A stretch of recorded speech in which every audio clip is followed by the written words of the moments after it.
हाय, welcome everyone.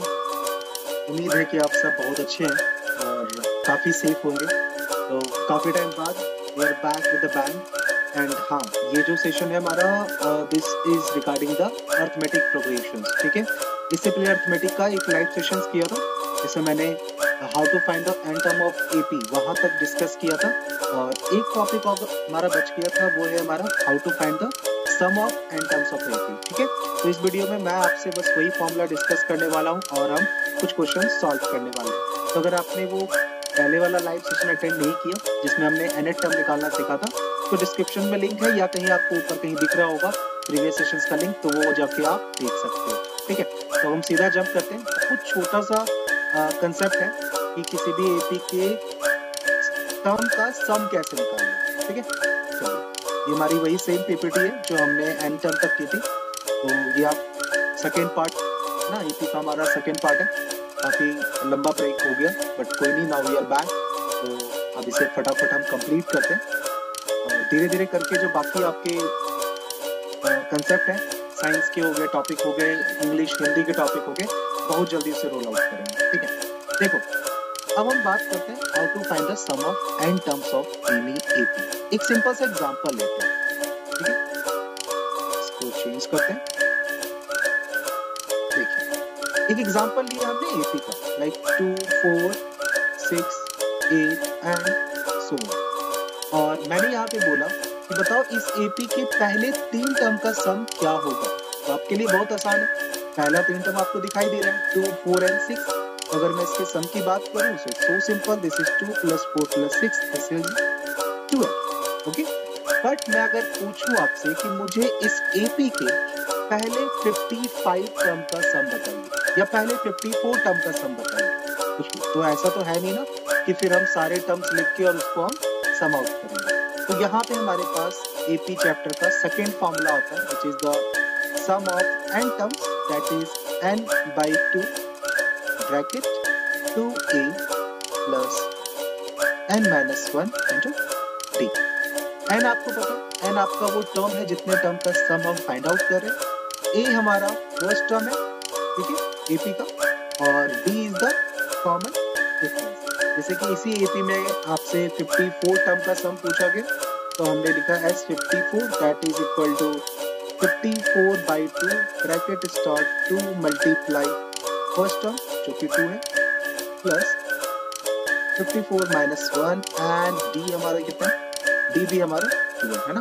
और फिर इसे हमने बस सिंप्लीफाई कर लिया तो हमारा फाइनल आंसर आ जाएगा 53 and 2 that is 106, so 110, 27 multiply 110, that's our final answer है ना, जो भी आपका ये फाइनल आंसर आ रहा है कैलकुलेशंस में। तो एपी में हमारे सिर्फ ये 2 फॉर्मूले, एक आपका एन टर्म्स निकालने का और साथ ही साथ आपका सम ऑफ एन टर्म्स निकालने का। पूरी एपी हमारी इस कंप्लीट 2 फॉर्मूले पे डिपेंड करती है। ठीक है, अब बात आती है कि सिर्फ ये 2 फॉर्मूला तो हमने जान लिया, मेन है एपी का एप्लीकेशन। ठीक है, तो मैं धीरे धीरे करके आपको वो वीडियोस भी लेके आऊंगा जिसमें मैं कुछ सिलेक्टिव क्वेश्चंस जो एपी के, जैसे एनसीईआरटी का वो 3 फेवरेट क्वेश्चन है लास्ट एक्सरसाइज का, सेकंड लास्ट एक्सरसाइज का, लास्ट तो आपकी ऑप्शनल है। तो इंपॉर्टेंट क्वेश्चंस के साथ भी मैं आपको वीडियोस बना दूंगा कि कौन कौन से एपी के क्वेश्चंस हैं जो आपको सबसे ज्यादा पूछे जाते हैं, है ना। चलो अभी देखो क्वेश्चंस करते हैं, कुछ क्वेश्चंस करते हैं फटाफट, तो हमें समझ में आ जाएगा। जैसे इस क्वेश्चन में क्या पूछा हमसे, how many terms of AP must be taken to give a sum of 636। Simple है, ये एपी है। अब जैसे ही मुझे एपी दिखेगी मैं सबसे पहले उसमें फर्स्ट टर्म नोट कर लिया मैंने एकदम बिना टाइम गवा, फिर मैंने कॉमन डिफरेंस नोट कर लिया विच इज 8। अब उन्होंने पूछा है कि इस एपी के मैं कितने टर्म्स लूं कि उस पूरे का सम जो है वो 636 आ जाए। यानी यहाँ पे उन्होंने हमें सम ऑफ एन टर्म्स दे दिया विच इज 636 और मुझसे पूछा कि बताओ कि कितना टर्म है जो मिलके 636 देगा, है ना। क्या करना है, फॉर्मूला यूज करना है एसएन का which is n/2 bracket 2a plus n-1 into d। ये है आपका 636, n की वैल्यू हमें फाइंड आउट करनी है and this is 2 multiply a हमारा 9 हो जाएगा, देन प्लस n-1 और d की वैल्यू हमारी 8 है। अब यहाँ पे देखो क्या होता है, कुछ बच्चे यहाँ पे कंफ्यूज करते हैं कि बोलते भैया ये ना क्या बन रहा है, कुछ क्वाड्रेटिक इक्वेशन बन रहा है। हाँ एग्जैक्टली ये क्वाड्रेटिक इक्वेशन बन रहा है, तो आपको उससे घबराना नहीं है। क्वाड्रेटिक इक्वेशंस आपने ऑलरेडी किया है, ठीक है। या तो आप मिडिल टर्म स्प्लिटिंग से कर सकते हो या क्वाड्रेटिक फॉर्मूले का इस्तेमाल करके आप उसे सिंप्लीफाई कर सकते हो, है ना, कोई दिक्कत वाली बात नहीं है। चलिए तो हम इसे क्रॉस मल्टीप्लिकेशन करेंगे। मैं अभी टाइम बचाने के लिए कैलकुलेशंस नहीं कर रहा हूँ, कैलकुलेशन वाला पार्ट मैं आपको छोड़ रहा हूँ, है ना, कैलकुलेशंस आप खुद कर लीजिएगा। तो ये हमारी क्वाड्रेटिक इक्वेशन बन जाएगी अगर मैं इसे सिंप्लीफाई करता हूँ, ठीक है। सो इसे मैं यहाँ ले आऊंगा, सो दिस बिकम सेकेंड 12 हासिल 1 3 6 1 7 1 2 7 2 एन ब्रैकेट, ओके 18 माइनस 8 ये हमारा 10 हो जाएगा एंड प्लस का 8n, ठीक है। तो ये बन जाएगा हमारा 1272 that is equal to 10n plus 8n square, ठीक है।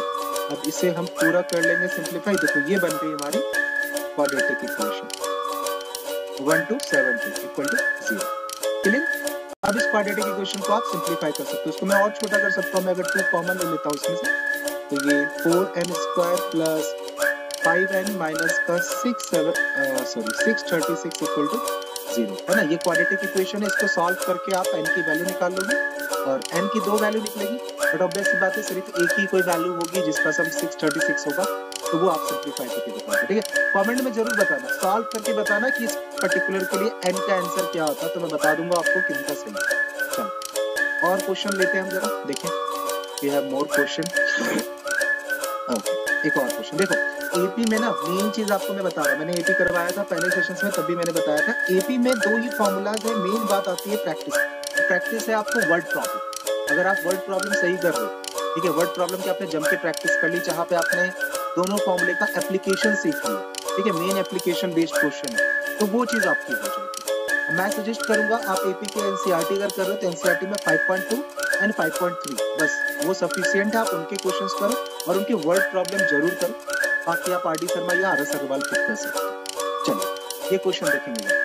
The first term of an AP is 5, ठीक है, and last term is 45 and the sum is 400. Find the number of terms and the common difference. बोला उन्होंने किसी AP का पहला term 5 है, चलो पहला टर्म दे दिया, और इसी एपी का लास्ट टर्म जो है 45 है। मुझे नहीं पता लास्ट टर्म क्या है, तो मैं इसको an मान लेता हूँ, और ये हमारा 45 दे दिया। साथ ही साथ क्या दिया, and the sum is 400. Okay. Total term का सम भी दे दिया है which is 400। बोला है find the number of terms and the common difference। तो हमसे d पूछा है, डी बताओ कितना होगा, और साथ ही साथ टोटल टर्म कितनी होगी। अब देखो मेरे पास an है, मेरे पास sn है, अब और कोई इंफॉर्मेशन है, a मुझे दिया हुआ है। अब जब भी मुझे d और n इस तरह के वेरिएबल्स पूछ रहे हैं, वहाँ ऑब्वियस सी बात है कि वहाँ बनेगी कोई ना कोई इक्वेशन, यहाँ बनेगी लीनियर इक्वेशन। एक इक्वेशन बनेगी यहाँ से, मैं an का फॉर्मूला लगाऊंगा which is a plus n minus 1 into D that is 45, ठीक है। तो a की वैल्यू आपके पास है which is 5 plus n minus 1 into d that is 45, और ये हो जाएगा n minus 1 into d and that is equal to 45 को उधर ले जाऊंगा तो मैं 40 हो जाएगा, ठीक है। इसे और सिंप्लीफाई करें तो ये हो जाएगा nd minus का d that is equal to 40, ठीक है।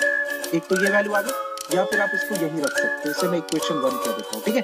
n minus 1 into d की वैल्यू कितनी आ गई है, 40। अब आते हैं यहाँ पे एस एन का फॉर्मूला यूज करते हैं, n by 2 2a plus n minus 1 into d that is equal to 400। देखो फटाफट मुझे a की वैल्यू पता है जो कि 5 है, n minus 1 into d की वैल्यू मुझे 40 दी गई है। मैं यहाँ पे पुट करूंगा तो मेरा यहाँ से n निकल जाएगा, है ना। यहाँ पे 5 पुट करूंगा तो 5 into 2 10 हो जाएगा, n minus 1 into d की वैल्यू कितनी है 40, that is equal to 400। मैंने इसको सिंप्लीफाई किया, n by 2 multiply 50 that is equal to 400, ये हो गया 25। लो भैया मेरी n की वैल्यू निकल गई, दिस इज 400 by 25। सिंप्लीफाई करेंगे तो कितना आ जाएगा, ये हमारा 1 and 40 minus 25 is 15, so this is 7। चलिए n की वैल्यू निकल गई 17, और n को पुट करके मैं निकाल लूंगा d। तो ये d भी मैंने आपके ऊपर छोड़ा, आप बता देना कि आपका आंसर कितना आ रहा है। देखो सिंपल है ना, इक्वेशन बनाना है, सॉल्व करना है, ठीक है। कोई भी वर्ड प्रॉब्लम हो एपी में, एपी के क्वेश्चंस हैं ही ऐसे कि आप उसको इजीली सॉल्व कर सकते हो, ठीक है। सो आई होप कि आपको ये कंसेप्ट समझ में आ गया, ठीक है। ये मैं आपके लिए एक होमवर्क में क्वेश्चन छोड़ रहा हूँ, इसका आंसर भी आप मुझे बताइएगा 1 सेकेंड, ठीक है। ये आप होमवर्क मान लो, और अरे अरे अरे, और ये भी आप बताना जरा कि आपको ये बात समझ में आई या नहीं आई, ठीक है। तो असली प्रॉब्लम तो यही है, असली प्रॉब्लम यहाँ पे इसलिए लिखा है मैंने क्योंकि ये वर्ड प्रॉब्लम है, ठीक है। अब कुछ सिलेक्टिव जो वर्ड प्रॉब्लम्स हैं एपी के, वो मैं आपको अलग से वीडियो बना दूंगा। तो ऐसी ऐसी शॉर्ट वीडियोस से आपके कंसेप्ट क्लियर करने की कोशिश करने वाला हूं मैं टर्म 2 के रिगार्डिंग, है ना। क्योंकि लंबा लंबा सेशंस तो हमारा होता ही है लाइव, लेकिन छोटे छोटे 10 मिनट 5 मिनट में भी हम कंसेप्ट कवर कर सकते हैं, एंड कंसेप्ट ही आपका सबसे इंपॉर्टेंट होता है।